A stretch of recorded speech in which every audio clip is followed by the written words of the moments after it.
صلى الله تعالى على محمد وعلى آله وصحبه أجمعين برحمتك يا أرحم الراحمين.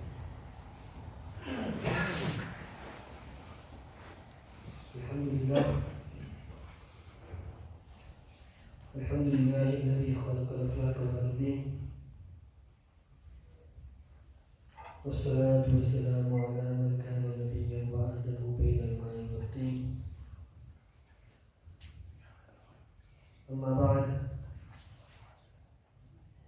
فقد قال الله تبارك وتعالى في القرآن المجيد والفرقان الحميد بعد أعوذ بالله من الشيطان الرجيم بسم الله الرحمن الرحيم.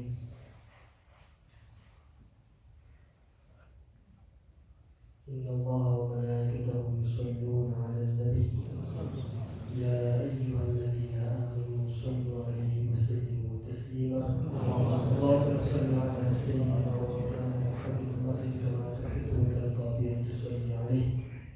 صلى الله تعالى على محمد نور من نور الله. The beloved and blessed Rasul sallallahu alayhi wa sallam is reported to have said, the one who recites durood, salutations, salawat and salam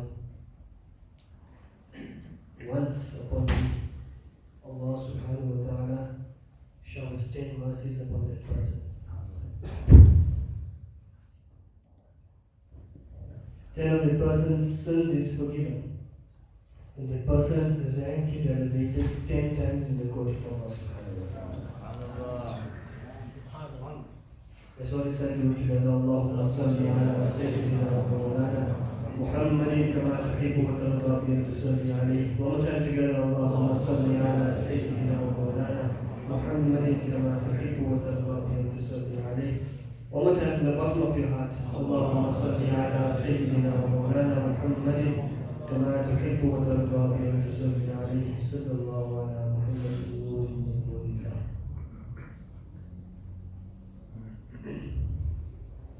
All praise due to Allah subhanahu wa ta'ala, who is the creator, the nourisher, the sustainer, the provider of the entire universe, and thousands of peace, blessings, salutations, salawat and salam be upon the most noble and beloved Rasul sallallahu alayhi wa sallam, regarding whom I ask Sayyidi wa Mushid ya Hazrat Imam Ahmad Raza Khan very beautifully says, wo jo na the to kuch na tha, वो जो ना हो तो कुछ ना हो, जान है वो जहाँ की, जान है तो जहाँ है.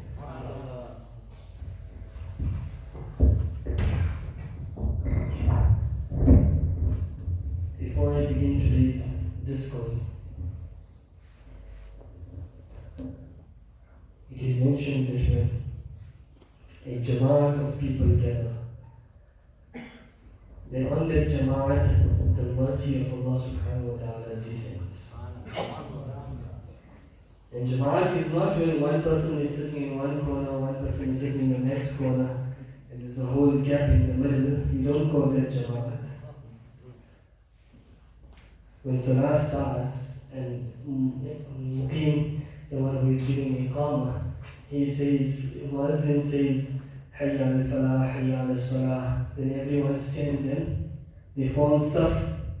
Does anyone stand in the back of the masjid and say, I'm joining Jama'ah? Does anyone come in the door of the masjid and say, I join the Jama'ah? They all come stand together, na? Shoulder to shoulder, standing in one line. That is called Jama'ah. So when Nabi sallallahu alayhi wa sallam in Islam says the mercy of Allah comes on Jama'ah, it means those people who are sitting together, they enjoy the mercy of Allah subhanahu wa ta'ala.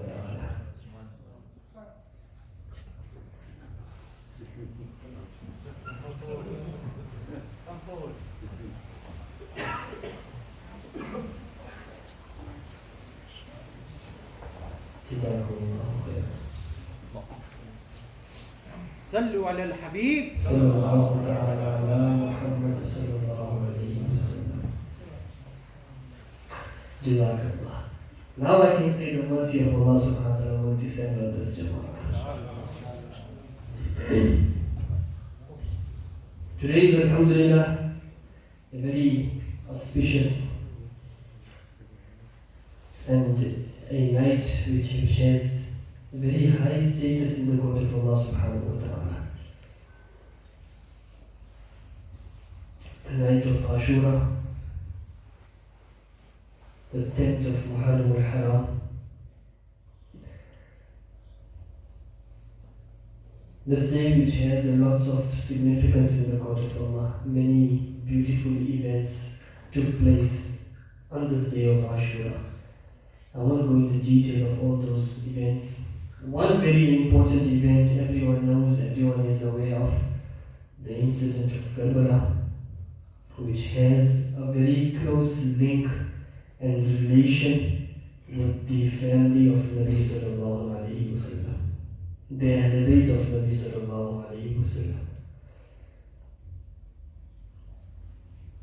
We make dua, may Allah subhanahu wa ta'ala instill in our hearts the love of Nabi sallallahu alayhi wa sallam, the love of the Ahlul Bayt of Nabi sallallahu alayhi wa sallam, and the love of all those that love Nabi sallallahu alayhi wa sallam. And I also make dua, may Allah subhanahu wa ta'ala grant us death in such a situation that in our hearts we have the love of the Ahlul Bayt of Nabi sallallahu alayhi wa sallam. My dua was, may Allah ta'ala grant us death in such a state that we are the lovers of the Ahlul Bayt. You going to ask one answer? Such a big dua. May Allah subhanahu wa ta'ala grant us death while we have the love of the Ahlul Bayt. You know why I'm asking for this dua?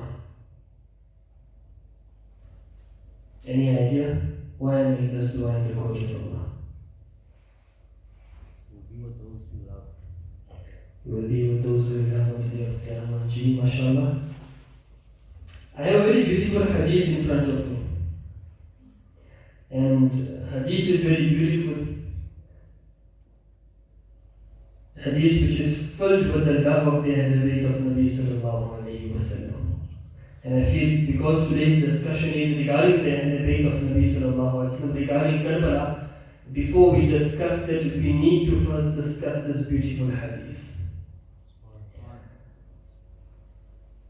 Imam Fakhruddin Razi, a very authentic mufassir, the writer of Tafsir-e-Kabir, one of the greatest tafasir of history. Imam Fakhruddin Razi, he takes a very lengthy hadith from Tafsir Kashaf and he mentions it under his own tafsir, this beautiful hadith. Very beautiful hadith, and I'm sure after everyone listens to it, everyone's going to feel excited. Nabi sallallahu alayhi wa sallam mentions, Man mata ala hubbi ali Muhammadin mata shaheedan. Nabi sallallahu alayhi wa sallam says, listen, the one who dies in such a state that his heart is filled with the love of the Ahlul Bayt of Nabi sallallahu alayhi wa sallam, then his rank, his status, his martaba becomes unique. How unique? Mata shaheedan. He dies as a shaheed in the court of Allah.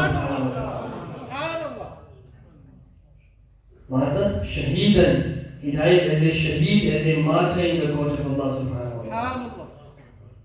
Then Nabi sallallahu alayhi wa sallam says, listen more. وَمَنْ مَاتَ عَلَى حُبِّ آلِ مُحَمَّدٍ مَاتَ مَغْفُورًا لَهُ. The one who dies in such a state that his heart is filled with the love of the Ahlul Bayt of Nabi sallallahu alayhi wa sallam, he dies in such a state that all his sins are forgiven in the court of Allah subhanahu wa ta'ala. Two excellences. He dies as a shaheed and he dies as all his sins are forgiven in the court of Allah. Listen more what my Nabi sallallahu alayhi wa sallam says. وَمَنْ مَاتَ عَلَى حُبِّ آلِ مُحَمَّدٍ مَاتَ تَائِبًا. My Nabi says, listen, the one who dies in such a state that his heart is filled with the love of the Ahlul Bayt of Nabi sallallahu alayhi wa sallam, he dies in such a state that he makes tawbah in the court of Allah subhanahu wa ta'ala. He repents in the court of Allah subhanahu wa ta'ala. The one who dies whilst making tawbah and Allah subhanahu wa ta'ala forgives his sins, can that person enter Jahannam? Can that person go in the fire of Jahannam? Definitely he is going to go in the Jannah of Allah subhanahu wa ta'ala. 3 excellences: he dies as a shaheed, all his sins are forgiven, he dies as the one who asks for forgiveness, who seeks forgiveness. Then listen, my Nabi sallallahu alayhi wa sallam says, Allah, Allah, Allah subhanallah. Here my Nabi sallallahu alayhi wa sallam used the word Allah. Listen carefully, be aware. Allah wa man mata ala hubbi ali Muhammadin mata mu'minan mustakmil al-iman. It says the one who dies in such a state that his heart is filled with the love of Nabi sallallahu, with the love of the Ahlul Bayt of Nabi sallallahu alayhi wa sallam, he dies with iman. Not only iman, Allah Ta'ala makes sure his iman is complete, his iman is kamil in the court of Allah subhanahu wa ta'ala. Mustakmil al-iman, complete iman, he dies, and in that situation he dies in the court of Allah subhanahu wa ta'ala. Mustakmil al-iman. Carrying on, Nabi sallallahu alayhi wa sallam says, Allah, Allah wa man mata ala hubbi ali Muhammadin basharahu malikul mawti bil jannati thumma munkar nakir. Nabi sallallahu alayhi wa sallam says, the one who dies in such a state that his heart is filled with the love of the Ahlul Bayt of Nabi sallallahu alayhi wa sallam, first Malikul Maut alayhi salam, Hazrat Israel alayhi salam, gives him glad tidings that you are going to go in Jannah. And after Malikul Maut alayhi salam, Munkar and Nakir, the angels who are going to come in the grave, they also give him glad tidings that you are going to enter Jannah of Allah subhanahu wa ta'ala. Carrying on, Nabi sallallahu alayhi wa sallam says, Allah wa man mata ala hubbi ali Muhammadin yazifu ila al-jannati kama tazifu al-urusu ila bayti zawjiha. Allah, Allah. Nabi sallallahu alayhi wa sallam says, the one who dies in such a state that his heart is filled with the love of the Ahlul Bayt of Nabi sallallahu alayhi wa sallam, that person is taken towards Jannah as a newly wedded bride is taken to the house of a groom. That's how this person is taken to Jannah. Then my Nabi sallallahu alayhi wa sallam says, Allah wa man mata ala hubbi ali Muhammadin futiha lahu fi qabrihi babani ila al-jannah. The one who dies in such a state that his heart is filled with the love of the Ahlul Bayt of Nabi sallallahu alayhi wa sallam, in his grave 2 doors of Jannah are open for that person in his grave. Then my Nabi sallallahu alayhi wa sallam says, Allah wa man mata ala hubbi ali Muhammadin ja'ala Allahu qabrahu mazara malaikati rahmah. The one who dies in such a state that his heart is filled with the love of the Ahlul Bayt of Nabi sallallahu alayhi wa sallam, Allah Ta'ala makes his grave a mazar. Allah Ta'ala makes his grave a shrine for who? For me, for you, for people? No. Allah Ta'ala makes his grave a mazar for the angels of mercy of Allah subhanahu wa ta'ala. Then my Nabi sallallahu alayhi wa sallam says, Allah wa man mata ala hubbi ali Muhammadin subhanallah mata ala sunnati wal jama'ah. Nabi sallallahu alayhi wa sallam says, the one who dies in such a state that his heart is filled with the love of the Ahlul Bayt, that person dies on Ahlul Sunnah wal Jama'ah. Subhanallah. The Subhanallah was very soft. Nabi sallallahu alayhi wa sallam is giving glad tidings that you are going to die on Ahlul Sunnah wal Jama'ah. Everyone has a question in their mind, huh? Munasab, so many divisions, so many problems, so many this, so many that. Who do we know who is on the straight path? My Nabi is giving you criteria. Put in your heart the love of Ahlul Bayt of Nabi sallallahu alayhi wa sallam. It is my Nabi's responsibility to are going to die on Ahlul Sunnah wal Jama'ah. What a beautiful hadith. That person is a shaheed. That person is for the one who seeks forgiveness. That person is forgiven. In his grave, 2 doors of Jannah open. He is taken towards Jannah as a bride is taken to the house of a groom. He dies on Ahlul Sunnah wal Jama'ah. many people read this hadith of Nabi sallallahu alayhi wasallam, then they say, Mulana Sahab, Nabi sallallahu alayhi wasallam said that we need to have the love of the Ahl Bayt of Nabi sallallahu alayhi wasallam. Means, Nabi sallallahu alayhi wasallam didn't mention you need to have love of Sahaba Ikram. Nabi sallallahu alayhi wasallam didn't say you need to have love for the companions of Nabi sallallahu alayhi wasallam. He just said love for Ali Muhammad, the family of Nabi sallallahu alayhi wasallam. I said, okay. One very beautiful hadith of Nabi sallallahu alayhi wasallam. Let me give you the answer to this objection as well. We went in the court of Nabi sallallahu alayhi wasallam, Ya Rasulullah.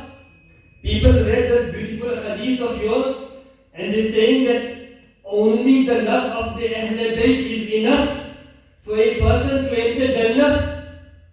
The answer came from the court of Nabi sallallahu alayhi wasallam. Okay, listen. I am going to leave this world physically. I am going to leave two things behind for you. One is the Holy Quran. One is my Ahl Bayt. Hold both of these things firmly. You are going to enter Jannah of Allah subhanahu wa ta'ala.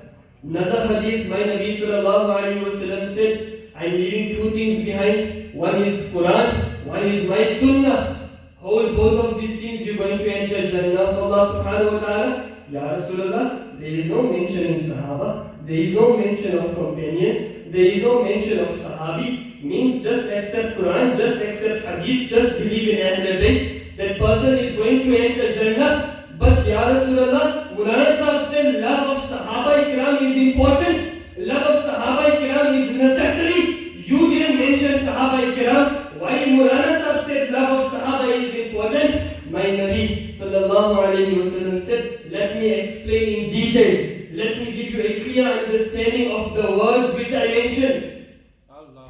I said I am leaving two things behind. Quran and Ahl Bayt. Another place I said I am leaving two things behind. Quran and Sunnah. Quran is Kalam of Allah subhanahu wa ta'ala. Does anyone of you have the ability of understanding the Quran of Allah subhanahu wa ta'ala? Does anyone have the ability to understand the Quran of Allah subhanahu wa ta'ala? Does anyone have that mind to do tafsir of the Quran of Allah subhanahu wa ta'ala? No, Ya Rasulullah, our minds are very dumb.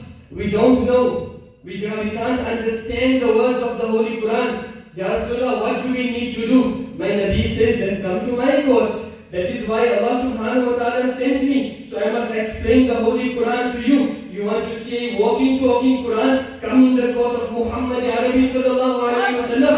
You will see walking, talking Quran. So I left Quran for you. In order to understand Quran, you need to go to Nabi sallallahu alayhi wa sallam. Okay, Ya Rasulullah, we came to your court, we came in your bargah, we following you, we holding your sunnah. My Nabi says, did you see the way I eat? Did you see the way I drink? Did you see the way I slept? Did you see the way I spoke? Did you see the way I read? Did you see the way I performed salah? Did you see the way I performed umrah? Did you see the way I performed hajj? Ya Rasulullah, 1400 years ago you left this world physically. We are coming now in this world. We didn't see you eating. We didn't see you drinking. We didn't see you sleeping. We didn't see you walking. We didn't see you talking. We didn't see you conversing. We didn't see you performing umrah. We didn't see you performing hajj. My Nabi says, if you didn't see me performing all these actions, how are you going to follow me? How are you going to act upon my sunnah? Ya Rasulullah, then give us a solution to act upon Quran. We need to follow you. In order to follow you, now who should we listen to? My Nabi says, you didn't see me eating. I left some people behind who saw the way Muhammad eats. You didn't see me drinking. I left some people behind who saw the way I drink. You didn't see me sleeping. I left some people behind who saw me sleeping. You didn't see me performing tawaf. I left some people behind who saw me performing tawaf. You didn't see me performing hajj. I left some people behind who saw me performing hajj. Ya Rasulullah, who are those people? Who are those fortunate people? My Nabi says, those are my Sahaba Ikram. Ya Rasulullah, now explain your words. My Nabi says, I left Quran, I left Sunnah, I left Ahl Bayt. But in order to understand Quran, you have to understand Nabi. In order to understand Nabi, you have to understand Sahaba Kiram. In other words, my Nabi is saying, just with the love of Ahlul Bayt, you can't enter Jannah. In order to enter Jannah, you have to love Ahlul Bayt. You have to follow Sahaba Kiram of Nabi sallallahu alaihi wasallam. Jannati, Jannati. Jannati, Jannati. Jannati, Jannati. So nobody must say munasab. Hadith just said love of Ahlul Bayt. Hadith didn't mention Sahaba Ikram. In order to understand this hadith also you have to go through Sahaba Ikram. Subhanallah. Understand? Understand everyone? So love of Sahabi is important. Every Sahabi is important. And then love of Ahlul Bayt is important. Then that person is going to enter Jannah of Allah. Subhanallah.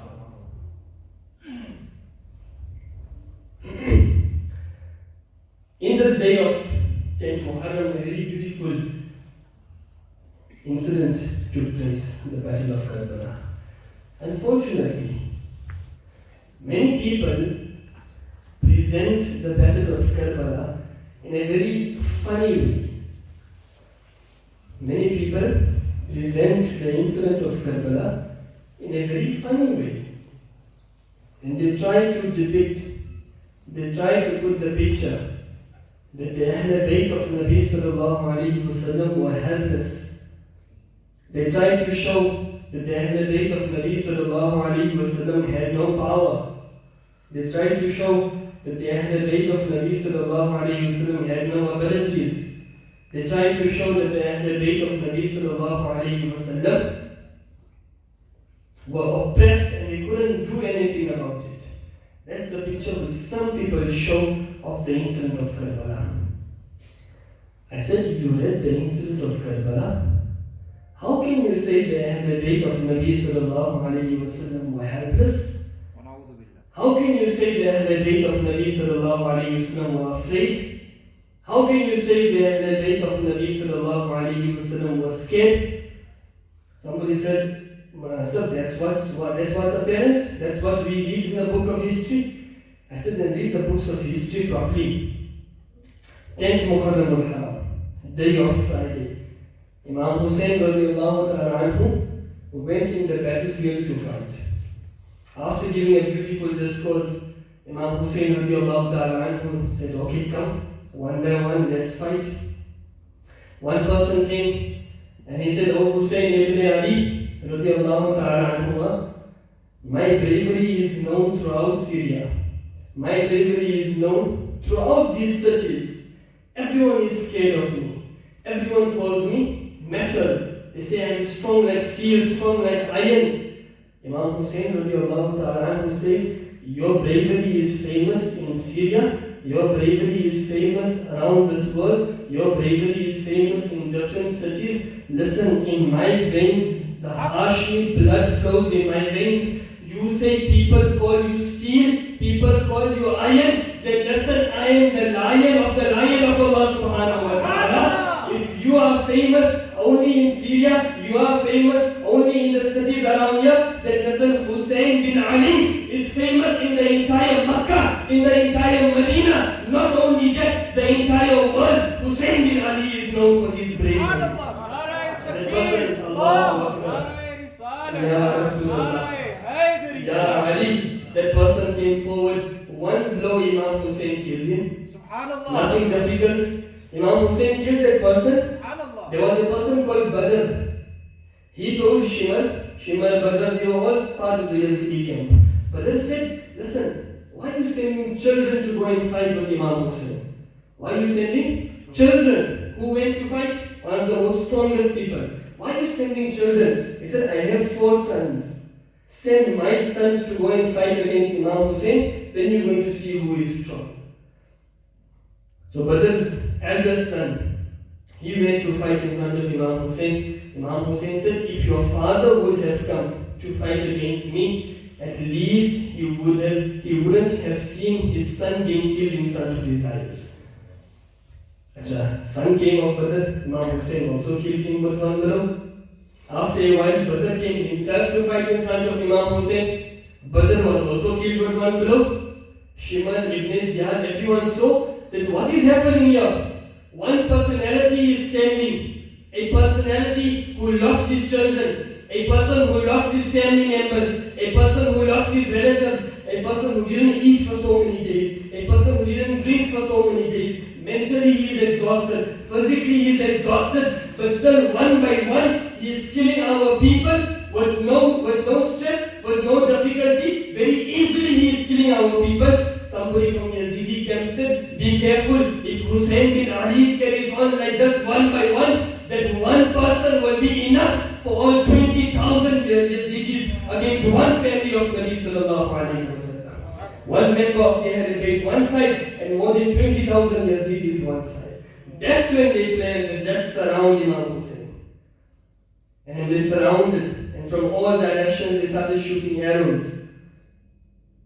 When Imam Hussain radiallahu anhu was made shaheed, there were approximately 72 wounds on his body.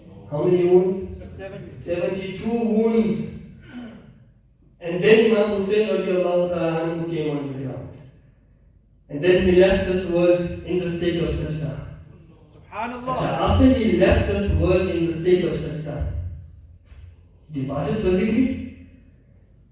The blessed body of Imam Hussain was, a few meters away from the people of Yazid. No one in the tribe of Yazid had the courage to go and cut the blessed head of Imam Hussain radiallahu ta'ala. After a person left this world, physically he left this world, he is not going to come back to life. But still, the awe of Imam Hussain was so intense in the hearts of the Yazidis that still nobody had the courage to go and sever the head of Imam Hussain radiallahu ta'ala. After that, one person, had some courage, he went and then he cut the blessed Mubarak head of Imam Hussain. I said, you are saying the Ahlul Bayt of Nabi sallallahu alayhi wa sallam were helpless. They were cowards, madallah, they were afraid, they were scared. I said, look at the bravery of Imam Hussain. Even after he left this world physically, still nobody wants to come and speak in front of him. Still nobody wants to come and stand in front of him. This is the power and the courage of the Ahlul Bayt of Nabi sallallahu alayhi wa sallam. So because we're speaking about the blessed head of Imam Hussain, we all know the blessed head was severed from the body. Ibn Ziyad said, take this blessed head and put it on a spear. And then put the spear high in the sky and walk through the cities, through the streets. When you're going towards Kufa, take this head, the head, put it on a spear, and then walk through the cities, through the streets. So everybody should see that anyone who goes against Yazid, this will be his outcome. Anyone who goes against Yazid, this is what is going to happen to him. It means we are going to kill him. People listened. They took the blessed head of Imam Hussain radiallahu ta'ala, they put on a spear, then they held the spear high up, and then they started walking throughout the streets. They made announcements, they listened. The one who goes against Yazid, this is going to be his outcome. The one who goes against Yazid, this is what is going to happen to him. The one who goes against Yazid, this is how he is going to be killed. So don't make the mistake of going against Yazid. Don't make the mistake of opposing Yazid. They were making these announcements, they were walking through the streets.